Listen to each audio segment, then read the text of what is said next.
Shedeur Sanders suffers another setback in battle for Cleveland Browns' spot as team holds him out of practice. He is the second Browns quarterback in the treatment room. The 23-year-old is involved in a four-way tussle to be first choice with Kenny Pickett, Joe Flacco, and Dillon Gabriel. But with just over a month to go until the Browns kick off their NFL season against the Cincinnati Bengals on September 7th, Sanders has suffered an injury. The problem has forced him to sit out practice sessions at the team's training camp. ESPN claim he has shoulder soreness, and it is unclear how long he will be unavailable for. Sanders was tipped by many before the draft to be a top 10 pick. But in a shocking slide, he was eventually picked in the 5th round, 144th overall, by the Browns. Pickett and Flacco are thought to be their top 2 quarterbacks, and there has been rumors that one of the quartet could be traded. However, that plan may have to be ditched as Pickett suffered a hamstring injury last weekend during practice.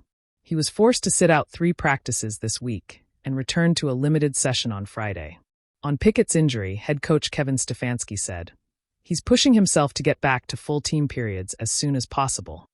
He revealed he did not know whether the 27-year-old would be fit enough to feature in next week's preseason game against the Carolina Panthers or not. The skies over Berea, Ohio, had turned gray, as if mirroring the mood surrounding the Cleveland Browns training camp. Raindrops began to patter lightly against the turf as players jogged onto the field, one by one. But there was a noticeable absence. Shedeur Sanders, the rookie quarterback who had drawn both headlines and whispers since his arrival, was nowhere in sight. It wasn't just a rest day. The team had held him out of practice. And just like that, the growing concern around Sanders standing in the Browns' quarterback battle turned into something heavier. Something that smelled like a setback. From spotlight to sideline, Shedeur entered training camp with buzz. He was the son of a legend, yes, but also a proven leader in his own right. At Jackson State, at Colorado, he'd been the guy. Calm in the pocket, cool under pressure, swagger with substance. But this was the NFL. And in the NFL, promises don't get you snaps. Production does. And over the past week, Shedeur had struggled to produce. His reads had been a step slow. His timing just slightly off. A few drops from second-team receivers hadn't helped. Neither did the fact that Kenny Pickett was playing like a man with a chip on both shoulders and Dillon Gabriel had suddenly caught fire during red zone drills. Shedeur? He looked hesitant. And now, he wasn't even on the field. The reason for his absence.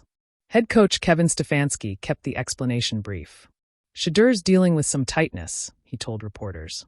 It's precautionary. We just want to make sure we're being smart this early in camp. But the tone in his voice didn't offer much reassurance.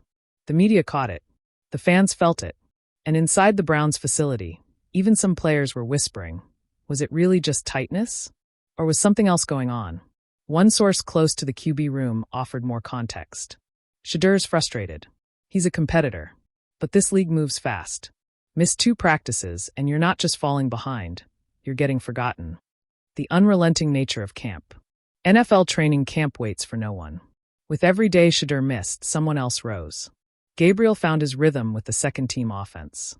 Kenny Pickett, already holding the edge in experience, continued stacking solid days. Even rookie WRs were beginning to form chemistry with other quarterbacks. And that's the sort of silent progress that decides roster spots. Shedeur's got the tools, one assistant coach reportedly said. But he's got to demand the reps. You can't do that from the sideline. Mental reps and mounting pressure.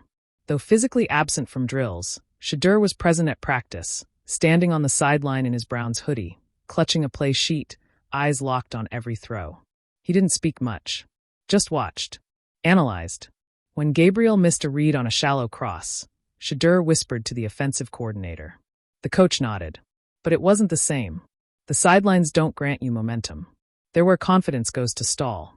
Behind closed doors, Shedeur reportedly spent hours that night rewatching tape, reviewing protections, and working with the team trainer on mobility drills. But in his mind, one question kept circling. How do I climb back if I'm not even allowed to take a step? A message from Prime. Back in Boulder, Deion Sanders had caught wind of the situation. He called his son late that night.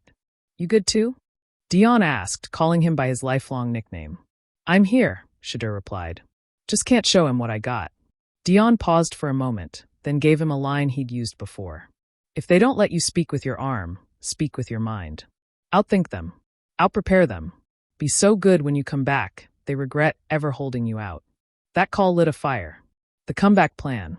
The Browns staff had scheduled Shedeur for limited activity the next day, just walkthroughs and light throwing. But Shedeur showed up early. Way early.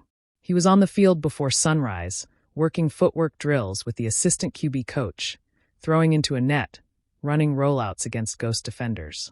Alone. And after practice, he didn't leave. He stayed, throwing to practice squad receivers, running scripted plays by memory. One veteran lineman walked by and said, "Man's not waiting on permission. He's taking it." That kind of attitude, that relentless chip-on-the-shoulder grind, was exactly what Stefanski had been waiting to see. "He's responding the right way," the coach said post-practice. "That's the sign of a pro. A fork in the road." Still, nothing is promised in Cleveland. The Browns are quietly carrying 4 quarterbacks. Preseason games are looming. Depth chart decisions are on the horizon. And Shedeur?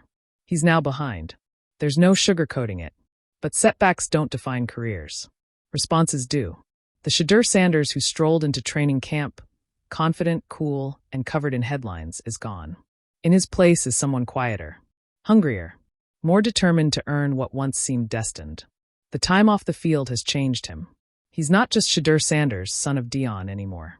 He's a rookie quarterback fighting for air in a league that doesn't care who your father is. And that's just how he wants it.